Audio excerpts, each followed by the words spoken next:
I present All in the Mind, which is a radio programme on BBC Radio 4, which is about psychology and mental health. And so we're often looking at different mental health issues. I'm often interviewing people with mental health problems.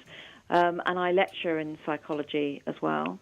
And I think that when you're talking to people about it, I think if you say straight away to them, have you experienced depression, then they may be a bit surprised and not necessarily answer that question. So if you're talking to the public about it, I think it's good to say to them things like, do you know much about depression? How much do you know about it? Do you think you've ever known anyone with depression or anxiety or whatever mental health problem you want to talk to them about? And it's the kind of thing that can start conversations. Or you could say to them, do you know what the symptoms are of different mental health problems? Use specific examples, but ask them if they know what the symptoms are. And then you can start getting them talking about it. And you could ask them, do they think people should talk more about it or not? Is it something they think people are afraid of talking about? And it's amazing. I think you'll be amazed at how many people will start getting into conversations with you about it, because it does affect everybody in some sort of way. Do you think mental health awareness should be taught at primaries and schools? That's a really interesting question of whether it should be taught.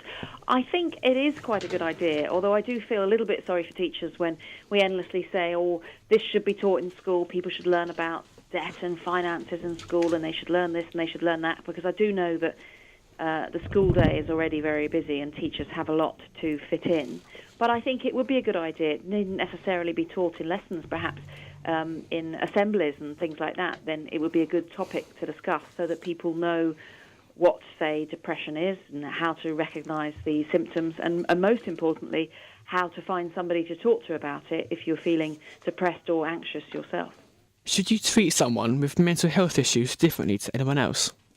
No, you shouldn't treat someone with mental health issues differently to other people. In a way, it's a bit like, if someone had a broken leg, you'd be sympathetic and you'd be nice to them and you'd try to do what you could to help. And that should be the same thing with people with mental health issues. There has been a real stigma around mental health where people have felt that they can't tell other people about it, say at school or where they work, because they daren't tell them because they're worried about what they'll think of them. But people with mental health problems are just like everyone else, and that any of us might develop a mental health problem in the future. We just don't know. Thanks for talking to us today. We really appreciated it. Thank you. You're very welcome.